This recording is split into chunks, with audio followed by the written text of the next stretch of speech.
1986년 개봉한 영화 미션에선 로버트 드 니로가 연기한 잔혹한 노예 무역상 멘도사라고 하는 사람이 있습니다.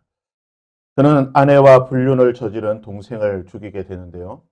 이 동생을 죽였던 그 무거운 칼과 갑옷을 망에 담아 매일 폭포를 오르내리며 자신의 죄를 참회하는 장면이 등장합니다. 그 영화는 이런 멘도사의 무거운 짐을 신부가 폭포 위에서 칼로 잘라내어 이 망을 폭포 아래로 떨어뜨리는 것을 통해 그가 죄에서 해방되고 자유함을 누리게 되는 것을 상징적으로 잘 보여주고 있습니다. 우리의 구원관과는 맞진 않지만 죄의 문제와 그리고 그 해방이 주는 그 기쁨은 극적으로 잘 표현한 영화라고 볼 수가 있습니다. 불교에서는 업보를 말합니다. 업보란 원인이 있으면 반드시 결과가 따른다라고 하는 인과율의 법칙을 말하는 것입니다. 현생은 과거의 업보로 인한 결과이고 내가 현생의 업보를 잘 수행하고 선행을 베풀게 되면 이것이 소멸되어 내세에서는 보다 나은 삶을 또는 윤회나 해탈을 할 수 있다고 하는 가르침이 바로 불교의 가르침입니다. 불교뿐만 아니라 이슬람과 그리고 힌두교와 세계의 모든 종교들에는 이런 업보 또는 죄에 대한 개념들이 있습니다. 그리고 각자 이것을 해결할 수 있는 여러 가지 방법들을 제시합니다. 하지만 성경은 다른 종교와는 차원이 다른 이 죄의 문제와 그리고 그 해결책에 대해 성경은 명확하게 우리에게 가르쳐주고 있습니다. 성경은 죄의 원인과 이유가 분명히 사람에게 있음을 말하고 있습니다. 선악을 알게 하는 나무의 열매는 먹지 말라. 내가 먹는 날에는 반드시 죽으리라. 그런데 뱀은 여호와 하나님이 지으신 들짐승 중에 가장 간교하니라. 뱀이 여자에게 물어 이르되 하나님이 참으로 너희에게 동산 모든 나무의 열매를 먹지 말라 하시더냐. 여자가 그 나무를 본즉 먹음직도 하고 보암직도 하고 지혜롭게 할 만큼 탐스럽기도 한 나무인지라. 여자가 그 열매를 따먹고 자기와 함께 있는 남편에게도 주매 그도 먹으니라. 뱀, 마귀라고 표현된 이 뱀의 유혹이 있었지만 죄를 짓고 죄를 선택하고 죄를 행한 것은 사람이라고 말하고 있습니다. 그리고 그 죄에 대한 결과가 무엇입니까? 내가 흙으로 돌아갈 때까지 얼굴에 땀이 흘러야 먹을 것을 먹으리니 내가 그것에서 취함을 입었음이라 너는 흙이니 흙으로 돌아갈 것이니라. 죄에 대한 결과, 그 대가는 하나님의 말씀대로 죽게 된다는 것입니다. 성경은 죄에 대한 결과가 죽음이라고 분명히 말하고 있습니다. 문제는 이 죄가 한 사람 아담과 하와에게서만 끝난 것이 아니라는 것입니다. 만일 이 두 사람에게만 국한된 문제라고 한다면 우리는 죄에 대한 문제가 없을 수 있습니다. 그러나 성경은 말하기를 이렇게 말하고 있습니다. 아담이 그의 아내 하와와 동침하며 하와가 임신하여 가인을 낳고 가인이 그의 아우 아벨에게 말하고 그들이 들이 있을 때에 가인이 그의 아우 아벨을 쳐 죽이니라. 아담과 하와의 아들 가인. 그 역시 죄를 짓게 되고 그 역시 죄에 대한 결과로 죽게 된다라고 말하고 있는 것입니다. 그리고 이후 아담의 모든 후손들은 아담처럼 죄를 선택하고 죄를 행함으로 죄에 대한 결과로 죽게 된다라고 성경은 분명히 가르쳐주고 있습니다. 그러게 로마서에서 바울 사도는 이렇게 말하고 있습니다. 그러면 어떠하냐? 우리는 나으냐? 결코 아니라 유대인이나 헬라인이나 다 죄 아래에 있다고 우리가 이미 선언하였느니라. 기록된 바 의인은 없나니 하나도 없으며 모든 사람이 죄를 범하였음에 하나님의 영광에 이르지 못하니라. 성경이 우리에게 말해주는 것은 죄에 대한 선택과 그 결과 모든 것은 우리 사람이 행하였고 그에 따른 죄의 결과인 죽음 역시 우리 모든 인간이 반드시 지게 된다라고 성경은 가르쳐주고 있는 것입니다. 단언컨대 오늘 저와 여러분을 포함한 이 땅의 모든 숨쉬는 사람은 다 죄인입니다. 그리고 누구도 죄에 대한 결과, 죄에 대한 대가, 죄의 고난을 피할 수 없다라고 말하는데 그것은 바로 죽음이라는 것입니다. 사람은 각자 죽는 모습이 다 다릅니다. 어떤 분들은 병으로, 또는 어떤 분들은 사고로, 또는 어떤 분들은 편안하게 여러 다양한 이유와 원인으로 모습으로 모든 사람은 다 죽게 된다는 것입니다. 아무리 의학이 발달하고 과학이 발달해서 평균 수명이 100세, 150세가 된다 할지라도 노화를 완화시키고 늦출 수 있는 그러한 기술이 개발된다 하더라도 결국 모든 생명은 죽게 된다는 것입니다. 그에 대한 결과로 모든 생명은 반드시 죽음을 맞이하게 된다는 것이 성경의 말씀인 것입니다. 하지만 예수님은 하나님이시지만 사람이셨기에 예수님 역시 죽음의 문제에 직면하실 수밖에 없었습니다. 하지만 예수님이 직면하신 이 죽음의 문제는 우리 인간과는 다른 죽음의 문제라고 말할 수 있습니다. 하나님이 처음 인간을 창조하셨을 때에 하나님은 인간을 죽음의 존재로 창조하지 않으셨습니다. 죄에 대한 결과가 죽음이기에 만일 사람이 죄를 짓지 않았다라고 한다면 하나님의 형상대로 창조된 인간은 하나님과 함께 영원히 살 수 있는 존재로 지음을 받았다는 것입니다. 하지만 죄로 인하여 그 죄의 결과로 죽음을 맞이하게 된 것입니다. 성경은 우리 예수님에 대해 참 인간이 되셨다라고 말합니다.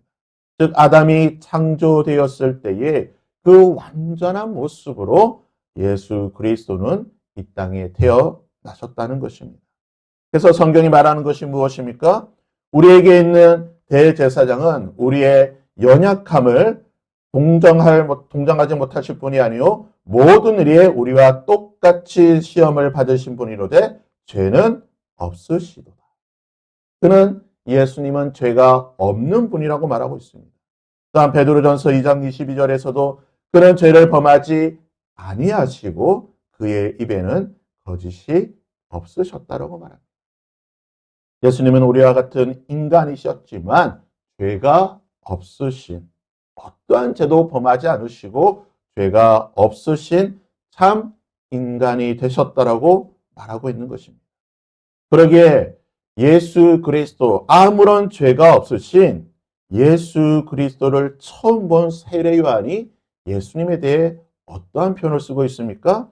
29절 우리가 읽었던 29절입니다. 이튿날 요한이 예수께서 자기에게 나오심을 보고 이르되 보라 세상 죄를 지고 가는 하나님의 어린 양이로다. 또 이튿날 요한이 자기 제자 중 두 사람과 함께 서 있다가 예수께서 그니심을 보고 말하되 보라 하나님의 어린 양이로다. 세례 요한은 예수님을 보며 두 번이나 선포하기를 보라 하나님의 어린 양이로다. 세상 죄를 지고 가는 하나님의 어린 양이라고 선포를 하고 있는 것입니다. 여기서 이 세상 죄를 지고 간다. 이 진다라고 하는 헬라어 단어는요. 아이로라고 하는 단어를 쓰게 됩니다. 이 말은 무언가를 들어 올려서 나의 등에 진다는 것입니다. 나에게는 아무런 짐이 없었는데 나의 어깨에는 아무것도 없었는데 그것을 들어서 무언가를 들어서 내 어깨에 짊어지고 걸어가는 모습을 지고 간다라는 표현을 쓰게 된다는 것입니다. 세례 요한이 바라봤던 예수님의 모습이 무엇입니까? 아무런 죄가 없으신 성경이 한결같이 말하고 있는 아무 죄가 없으신 하나님의 어린 양이라는 것입니다. 무슨 말입니까? 예수님은 죄에 대한 그 결과, 죽음의 고난에 아무런 문제가 없으시던 분이라는 것입니다. 그런 죄의 짐이 없으시기에 죄에 대한 결과인 죽음에조차도 자유할 수 있는 분이라고 말하고 있는 것입니다. 하지만 예수 그리스도께서는 요한복음 로마서 5장 6절의 말씀처럼 우리가 아직 연약할 때에 기약대로 그리스도께서 경건하지 않는 자를 위하여 죽으셨도다. 죄에 대해 그 모든 결과의 문제가 없으시던 자유하시던 예수 그리스도께서는 우리를 위하여 그 죄의 짐을 짊어지셨다는 것입니다. 그 죄의 결과인 죽음을 그의 어깨에 짊어지셨다는 것입니다. 그 죄의 결과인 죽음을 어깨에 짊어지시고 십자가에 달리셨다라고 말하고 있는 것입니다. 그러기에 베드로 사도는 다음과 같이 선포하고 있습니다. 친히 나무에 달려 그 몸으로 우리의 죄를 담당하셨습니다. 죄에 대해 결과인 그 죽음을 그 어깨에 지시고 담당하셨으니 이는 우리로 죄에 대하여 살고 죄에 대하여 죽고 의에 대하여 살게 하려 하심이라. 그가 채찍에 맞음으로 너희가 나음을 입었느니라. 예수님께서 당하신 죄의 고난이 무엇입니까? 예수님은 죽음에 대해 자유하신 분이십니다. 죽음이 그를 주관할 수가 없었습니다. 그는 결코 죽음을 당할 이유가 없으셨던 분이십니다. 참 인간이 되셨기에 아무런 죄가 없으시고 죄에 대한 어떠한 결과에서도 자유하신 분이셨지만 우리를 위하여 우리가 짊어져야 될 그 죄의 짐을 대신 짊어지시고 죽으셨다는 것입니다. 죄에 대해 자유하셨지만 우리를 위하여 죄에 묶이시고 그 죄의 결과로 죽임을 당하신 그 죄의 고난을 친히 당하신 주님이라고 말하고 있는 것입니다. 왜 예수님께서 죄의 고난을 당하셨습니까? 그가 죄의 짐을 짊어지신 이유가 무엇입니까? 우리를 사랑하시되 끝까지 사랑하셨기에 우리가 짊어지고 있는 그 죄의 짐을 대신 짊어지시고 우리의 대신 그 모든 죄의 고난을 담당하셨다는 것입니다. 사랑하는 여러분, 죄의 문제는요, 누구도 해결할 수 있는 문제가 아닙니다. 내가 아무리 부모님을 사랑한다 할지라도 내가 부모님의 죄의 문제를 해결할 수가 없는 것입니다. 우리 역시 죄의 짐을 짊어지고 있기 때문에 누군가의 죄를 짊어질 수가 없다라는 것입니다. 내가 아무리 나의 자녀를 사랑한다 할지라도 나의 자녀의 죄의 문제는 해결할 수가 없습니다. 내가 나의 죄의 짐을 이미 짊어지고 있기 때문에 나는 그것을 해결할 수가 없는 것입니다. 그러나 단 한 분 예수 그리스도 아무 죄가 없으시고 그 어깨에 어떤 것도 없으셨기에 그분은 친히 우리의 모든 죄를 짊어지고 해결할 수 있는 분이신 것입니다. 그분께서는 십자가에서 우리의 모든 죄를 짊어지시고 이 모든 죄의 고난을 담당하시고 그 결과인 죽음까지도 친히 담당하신 분이신 것입니다. 이번 고난 주간 오늘이 마지막 성 금요일입니다. 우리는 여전히 죄 가운데 사는 존재입니다. 아마 오늘 또 우리는 숨 쉬듯 죄 가운데 살아갈 수밖에 없는 연약한 존재들인 것입니다. 그러나 우리에게 한 가지 위로가 되고 기억해야 될 것은 이 죄의 문제를, 이 죄의 짐을 우리 주님께서 친히 담당하셨기에 우리가 예수 그리스도를 믿고 의지하고 그의 십자가 앞으로 나아가기만 한다라고 한다면 주님께서는 우리의 죄를 짊어지실 것이고 우리의 죄의 문제를 해결해 주실 것입니다. 이 시간 그리고 오늘 하루 그리고 이번 한 주 앞으로의 우리의 삶 속에서 이 죄의 짐에 허덕일 때마다 이 죄의 짐이 우리를 짓누를 때마다 주의 십자가 앞으로 나아가 모든 것을 맡겨드리고 죄에서 자유함을 자제의 은총과 용서의 기쁨을 받아 누릴 수 있는 저와 여러분이 될 수 있기를 주님의 이름으로 부탁드립니다.